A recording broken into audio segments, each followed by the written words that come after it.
Hello, everyone, and welcome. Let's start with the prayer together. Heavenly Father, Divine Mother, friend, beloved God, great masters, Jesus Christ, Babaji Krishna, Lahiri Mahashaya, Swami Shri Yukteswarji, beloved Master Paramhansa Yogananda Ji, saints of all religions, we bow at thy feet. Bless our class today. With thy divine presence, thy touch in our hearts, in our consciousness, uplift us so that we might feel thee in this class today and in our lives. Om Shanti, Shanti. We have a song and then an excerpt from a talk by Swami Kriyanandaji on this topic of calming your overcoming harmful emotions. Welcome again, everybody.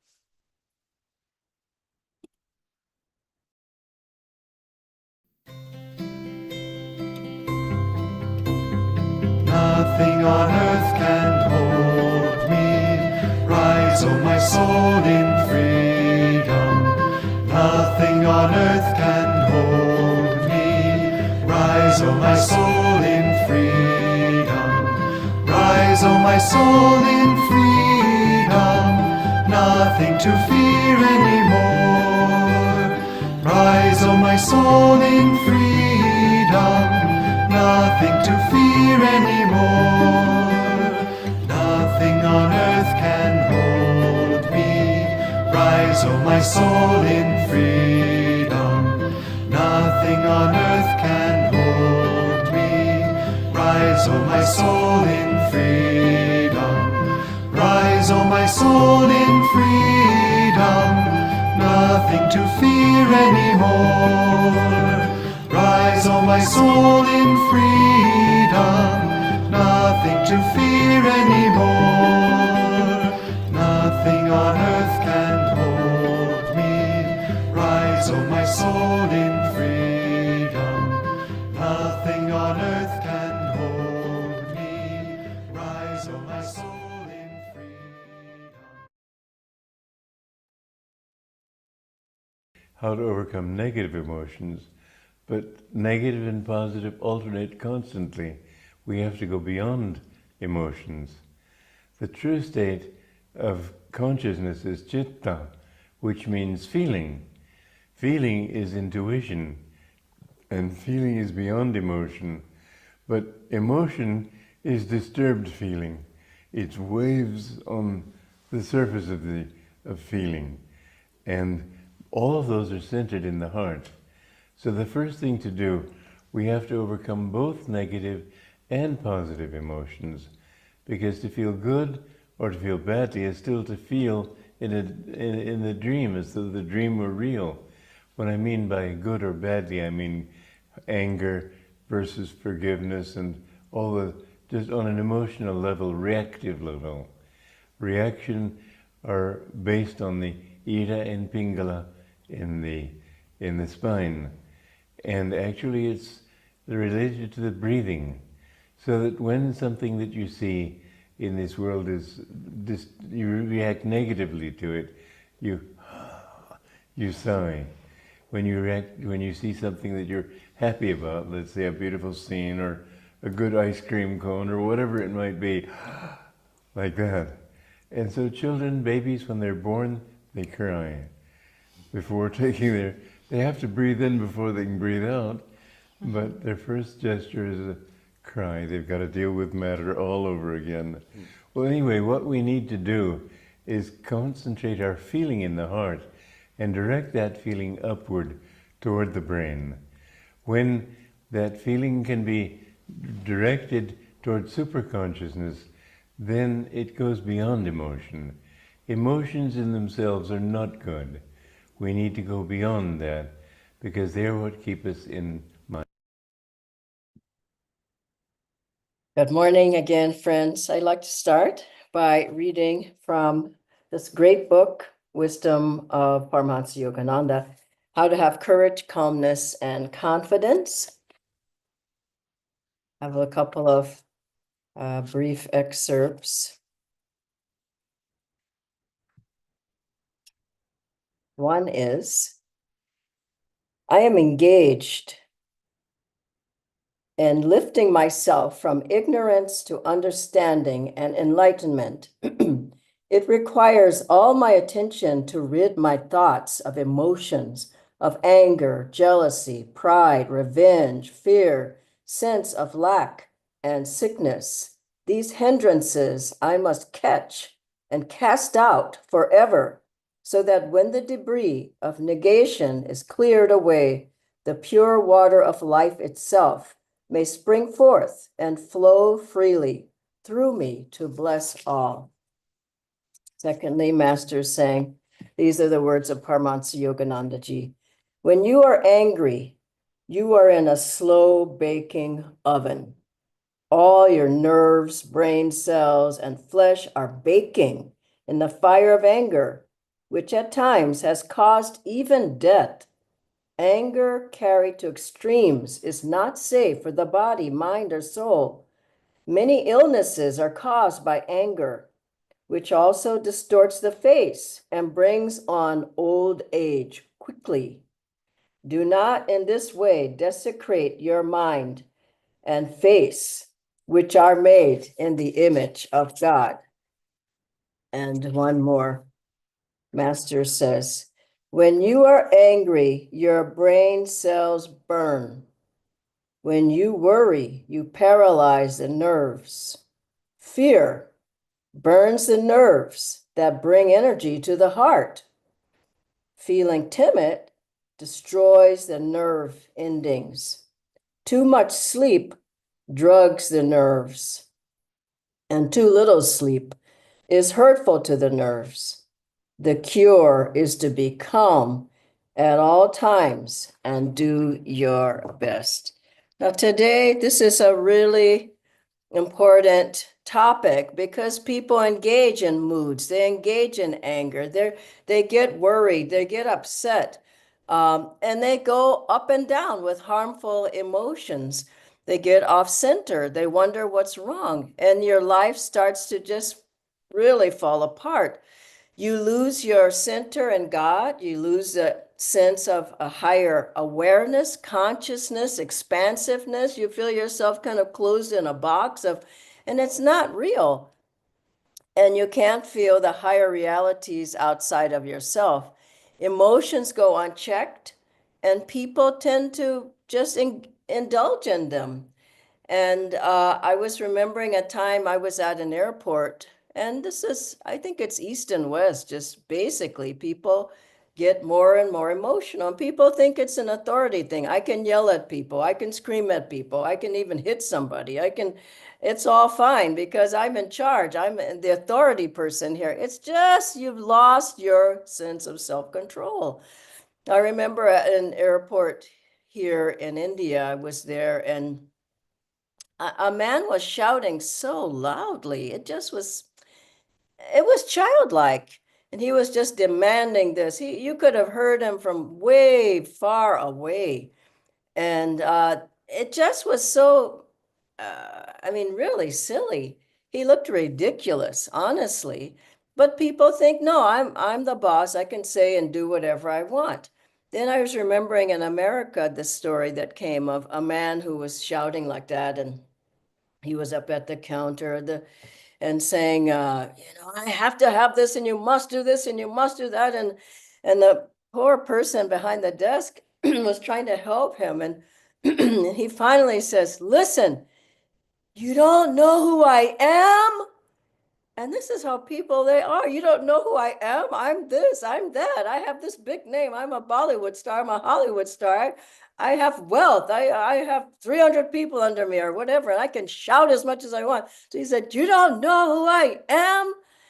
And the lady, she picks up the microphone and she says, "There's a man here who doesn't know who he is. Is anyone know who this man is?" I mean, it just was hilarious. And this is what way people go. They just think they can demand anything, but it's just shows how silly they are. I mean, when you are a child, you expect a child to, and they want this and they want that, and they didn't get their desire, they didn't get the ice cream cone, or they didn't get the toy, or they didn't get this or that, and they throw a tantrum. But as an adult, throwing a tantrum and yelling and crying over something and having your emotions completely out of check it shows a deep sign of immaturity. And a yogi, a person who meditates, who centers, who's keeping their energy up, they don't do that. I mean, you can't think it's okay. It's not okay. And also going into an emotional thing where you're hiding things and you're lying and deceiving people, it's all wrong. And the more that we meditate and listen to the teachings of Master and practice them and practice different techniques, the less and less we find ourselves out of control. And Master, he had a strong personality. He would there's a one story, you've probably heard it. He was walking back and forth and he was shouting at the top of his lungs at one disciple who was she was at one end of the room. And as he would move towards her, he would, "Ah, should have done," and whatever it was. And what Swamiji says, you would have thought the roof would have come off. Then he would turn back and walk in the other direction, and he'd wink at the person on the other side. I mean, he'd smile and wink because he never was in his emotions. He could shout if he needed to, but he wasn't emotional. He was centered in himself. And being with Swamiji, he could be fiery at times, but he never was emotional. He never lost, I never in all those years saw him lose his center. Now that's quite something. And I think for all of us, it's the goal. Now, the difference between that and feeling is quite different, as Swamiji was saying there. Feeling, we can't just be cold as ice going through life and no feeling. How are you? Fine. What are you doing? Nothing. I don't know. There has to be a feeling that comes out, but it has to be an upward moving feeling. And the things with enthusiasm, for example, is a wonderful quality to have. It brings in the heart. We say, do it with heart, sing with heart, whatever it is with heart. But we have to be able to move that upward. How do we move it upward? Well, we keep our practices going, we meditate, various things I'll tell you in a moment as well. But we can't lose our feeling. We can't lose our love. We can't lose our enthusiasm. We can't go dry and cold and hard. And enthusiasm is a very important thing. And I was thinking about the Ananda choirs. They sing beautifully with heart, but it's not emotional. And the music isn't emotional. And the music doesn't go up and up and down, up and down. It's very uplifting. It's very expansive. It's very moving and deep. And they sing it. People sing it with heart. And they sing it with not emotion, but with devotion. They have to tell the difference between the two. Devotion is moving upward. Emotion is moving down and out. And also, playing Swamiji's music. I play that music a lot. Many of you play the harmonium. It's not like you keep going, no, no, no, no, no, no. Then you're jumping up and down and you're rolling on the floor or whatever. I saw that happening in the church I grew up in. It was very emotional. I didn't know what was going on in there. And then I learned from Master, he said, whip up the devotion in the heart, but then lift it up. Get it moving, but then lift it up. And so in playing the music, it's important to have feeling in it, or people will fall asleep. When I'm playing the music at home here on Esraj, my teacher says, play it with feeling. Don't just pull the bow across the string. Put your heart into it. And anything we do, if we're teaching, if we're a yoga teacher, if we're giving a class, if we're whatever it is, we're serving at the center, there has to be heart. There has to be a deep feeling there. And when we have that, then we feel the energy moving. And this is the wonderful thing Swamiji said. And we have to remember in our devotion to God, it can't go like there's nothing there. And yes, I love God, but there's no energy there. But Anandamoy Ma said something to Swamiji very important that he said to us. She said, watch the energy of the heart because it could go, the energy could be there. That's wonderful, but it can go downward or it can go upward. And what a blessing that we have techniques that we chant to open up the energy, open up the heart, open up the door of feeling, but then we can lift that energy up. We lift it up through Kriya, we lift it up through Hong Sa, we lift it up through Om, we lift it up through looking at the spiritual eye, and a variety of things that we do on this path. But we have to watch it because we can say, no, I'm a person of feeling and I'm, and you're just out of control. So the yogi lifts that energy upward towards the spiritual eye to the higher centers. Now, how do we work with our emotions, harmful emotions? Well, let's realize that everything is affecting us. Why are we so emotional? Well, the weather affects you. If it's too hot, if it's too cold, the music affects you. If you're listening to the wrong music, the books you read affects you. If you're reading the movies affect you. I was remembering I was on a plane once, and the two guys on either side of me, they were looking at such violent films. I thought, a terrible thing to put in your mind. But people watch violence. The children are allowed to watch violence. This is wrong. And then you get emotional and you wonder what happened. And the type of music, if it's just boom, boom, boom, it's making you more and more emotional. The news, the color you wear. I love wearing this blue color. It's so calming. It's so centering. If you're wearing a lot of red or sparky colors, that it makes you feel more emotional. So also the environment that you're in.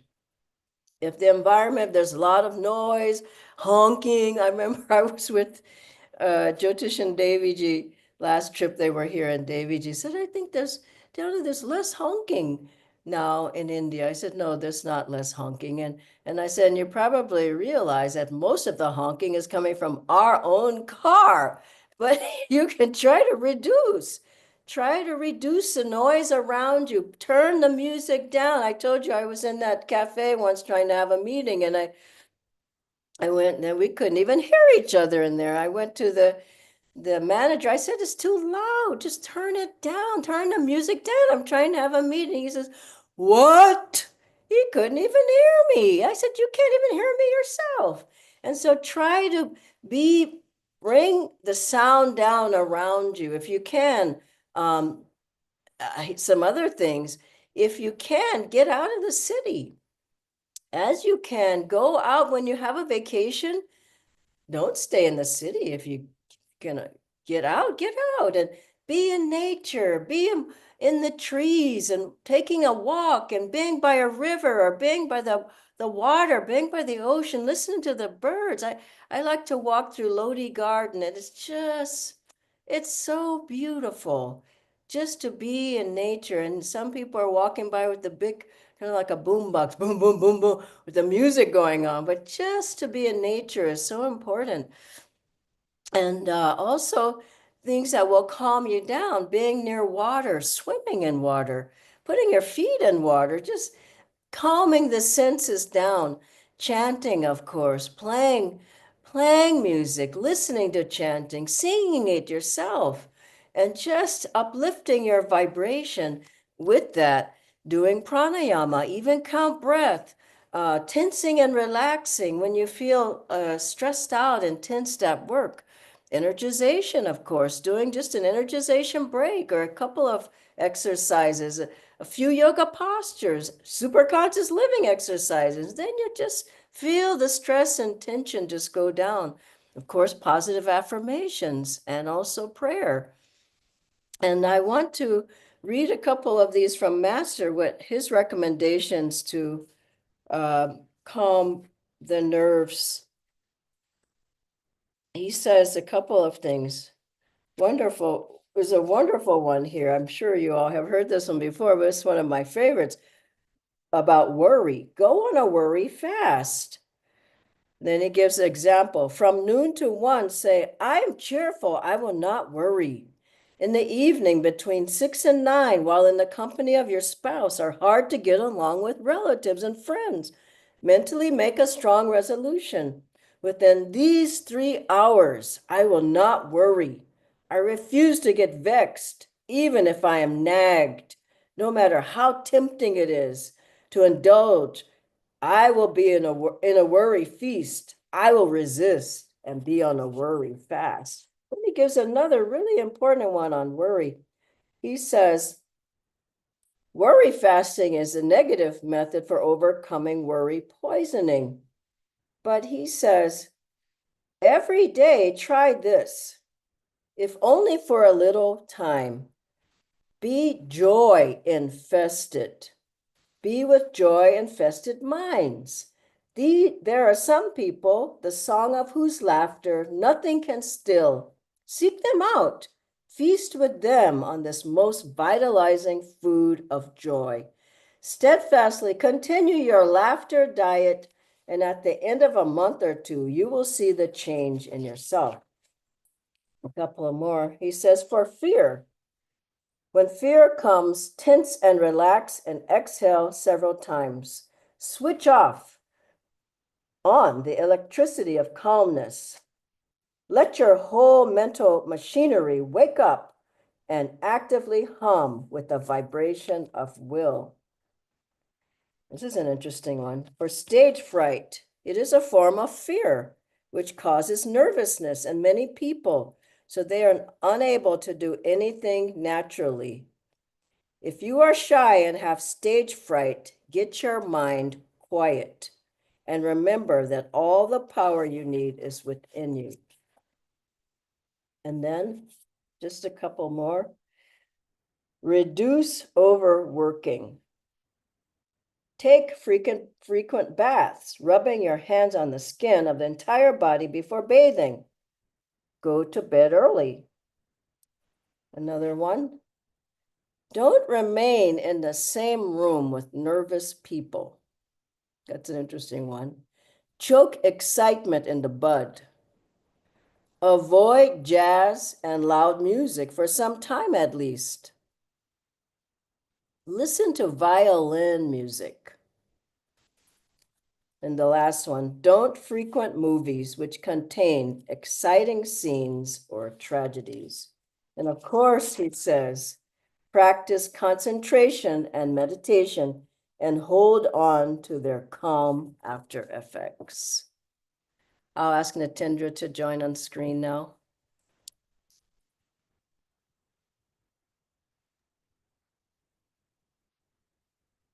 Thank you, Guruji. I'll just share my screen for the questions. The first question, Dhyanaji, is does having negative or harmful emotions have to do more with my own state of consciousness rather than with the external one? And if yes, Definitely. how can I get out of such situations? I think we're on the path of getting out of those situations. I think you can't blame everything around you. I've said the things that make you more nervous or restless or emotional, but what are you going to do? Close up in a cave? I think you have to decide. You have to deal with life. This is the life we've been given. This is the incarnation we've been given. This is the karma we have. And so you have to work with it. And I think all these suggestions will really help. And, I know a lot of people never even go outside and exercise. They just stay in the house in front of a computer. And I know you exercise a lot, but exercise in itself, I like to swim. In fact, today I'm going swimming or take a walk or something. And that in itself just calms you right down. If you do nothing but sit in the house and worry and are fearful and all that, you're going to have a difficult time. Thank you, Dhyanaji. Related to that, you also mentioned, but if others around me express a lot of such harmful emotions, then what should I do to protect myself and be not affected by their emotion? Why not get an astrological bangle? Why not get some gemstones? I mean, these for sure. And then you can do, of course, some of the practices I said, tensing and relaxing, all the variety of things. Watch your company. I love that what Master said, don't be in the same room with nervous people. And you see some people, their vibrations, you can sense it. But I travel all the time. I can't say I can't be in the same room. I can't go on the airplane. I can't go to the airport. There's people around all the time. But I protect myself through my practices. I'm standing on a strong base, foundation of Master's teachings, and he's protecting me. And you can ask him to protect you. You can also do the Om Tat Sat with the hands front and behind touching. And I would strongly suggest getting Master had an astrological bangle, Navaratna. I mean, these things are important. So protect yourself as much as you can, but know the real protection is coming from inside and coming from God and the gurus. I think that's the important thing. You can't run and hide. I mean, really, who's there with you? You. And so you can't run away from yourself. So you have to work on yourself and see it as directional, progressive. Every day as you meditate, do Kriya, all the things we've talked about, you're getting better and better and better and getting more centered, more in tune, more uplifted. And you'll feel God's presence with you. If you do nothing, you may be going in the opposite direction, though. So make it a point. Work on yourself. Don't just get out of control, yelling at people and getting mad and nervous and upset and restless. It's not natural. It's not natural. I think that's the thing we've got to remember. It's a part of the ego, really. It's not a part of the soul. Okay, God bless you all. Thank you, Natendra. Bye-bye, everybody.